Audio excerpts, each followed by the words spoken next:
Let's take a look at it. Question 7.2.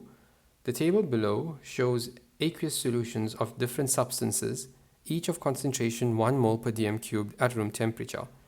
Now, we need to be able to identify here what are the acids and what are the bases. So I'm going to highlight the acids with pink.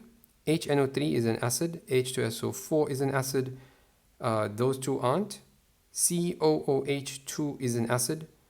HCO3, I'm going to leave that out, you'll see why. And CH3COOH. I'm going to highlight the bases now. NaOH is a base, MgOH2 is a base, and NH3 is a base. I'm leaving out NaCl and HCO3 minus. The first question says, identify from the table and write down the formula for a weak diprotic acid. So HNO3 is out because that's a strong acid. H2SO4 is also out because that's a strong acid. CH3COOH is out because it's a weak acid, but it's monoprotic. That means the answer to this question is COOH2. Moving on, question 7.2.2. A solution with a pH of 7. The answer here is going to be NaCl. And NaCl is the answer because NaCl is formed through the reaction of HCl and NaOH. HCl is a strong acid and NaOH is a strong base. That's going to give us a neutral salt. Question 7.2.3, an ampholyte. An ampholyte is a substance that can act as an acid or a base. So the answer is HCO3 minus because it has a proton or a hydrogen to donate, and it also has a negative charge, which means that it can attract a hydrogen or a proton. So the answer, again, HCO3 minus. Moving on, question 7.2.4, the solution which when neutralized with COOH2 will have a pH greater than 7. Now because COOH2 is a weak acid, we must react it with a strong base in order to get a pH that is greater than 7. So my strong bases are NaOH or MgOH2. So NaOH or MgOH2.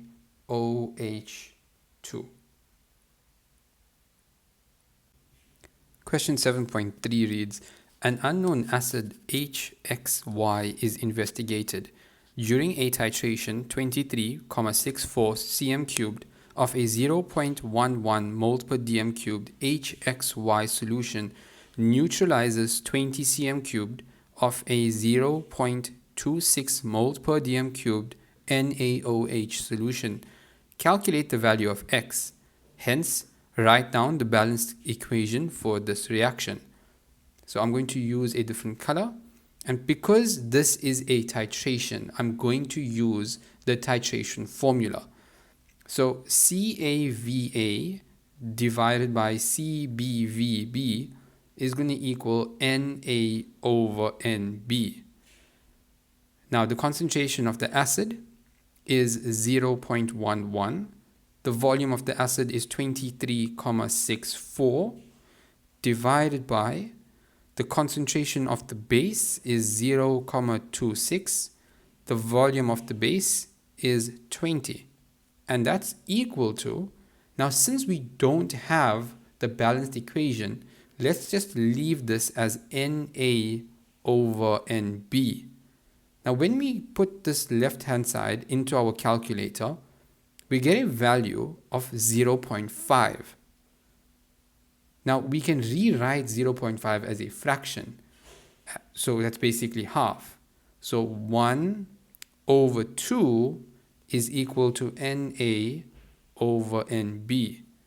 Now what we basically have here are the ratios that these two compounds are going to react in.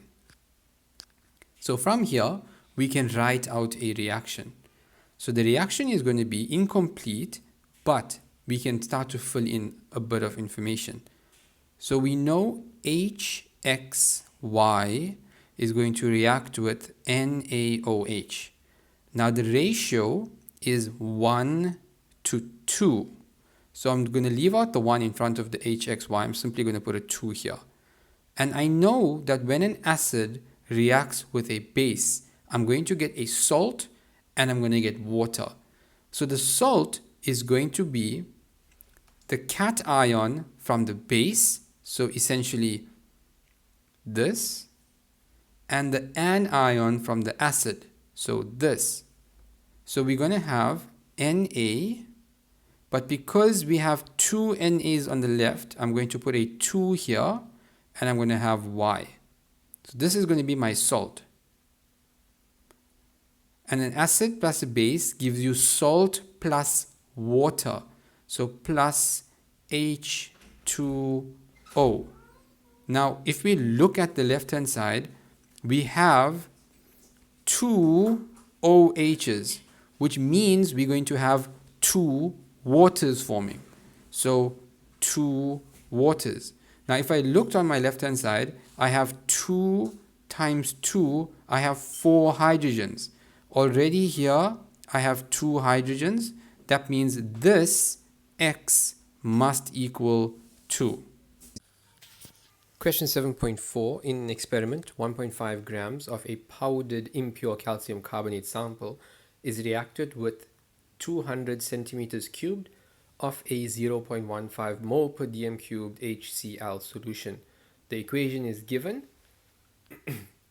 They tell us that all the CO2 formed escapes from the solution. The resulting solution has a pH of 1.61 and a volume of 200 cm cubed. Assume that all this calcium carbonate in the impure sample reacted with the HCl and none of the impurities reacted. Calculate the mass of the impurities present in the 1.5 gram sample of impure calcium carbonate. So we've been given the volume and the concentration of HCl. So first step would be to calculate the initial number of moles of HCl. So step one is to calculate the number of moles of HCl. That's going to equal concentration times volume. The concentration being 0.15, the volume being 0.2. And that's equal to 0.03 moles initially. Okay? Now, since the pH is lower than 7, it implies or it tells us that HCl was in excess. And because the HCl was in excess, you're going to have extra hydronium ions that's going to then lower the pH. So from this pH value, we can calculate the concentration of the hydronium ions. So step number 2, we'll say that the concentration of the hydronium ions is going to equal 10 to the power minus 1.61. And this is coming from the formula pH is equal to minus log the concentration of H3O plus. I've just skipped a few steps. So the concentration of the H3O plus is equal to 0.02 moles per dm cubed. Now, because HCl is monoprotic, the concentration of the HCl is going to equal the concentration of the H3O plus, and that's going to be 0.02 moles per dm cubed. And remember that this is in 200 cm cubed. So from here, we can calculate the number of moles that's lying in excess. So the number of moles is equal to C times V. The concentration is 0.02 multiplied by the volume being 0.2. And that gives us the number of moles in excess of 4.91 times 10 to the minus 3. So just to give us a diagram of what's actually going on, we have the initial moles of HCl. Some of it was used for the reaction, and some of it was lying in excess, and that was affecting the pH. So if we know this and we know this, then we can work out how much was used in the reaction. So step number 3, the number of moles used in the reaction is going to equal the 0,03 minus 4.91 times 10 to the minus 3. And that gives us 0,025 moles of HCl. Now from here, this then allows us to calculate the number of moles of calcium carbonate that reacted. So we go to our ratio.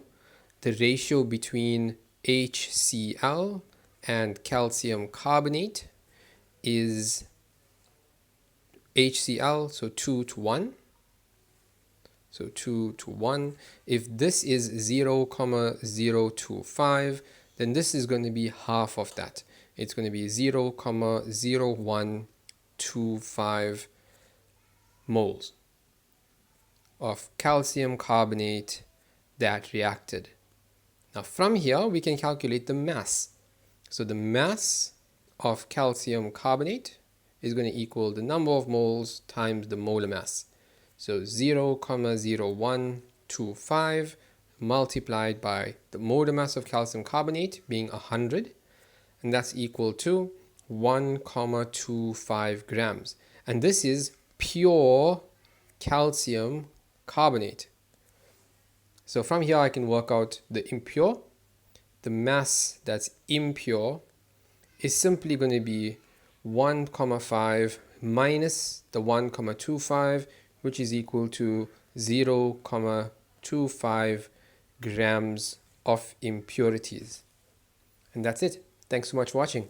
Guys, don't forget to like, share, and subscribe. I'll see you in the next one. Bye-bye.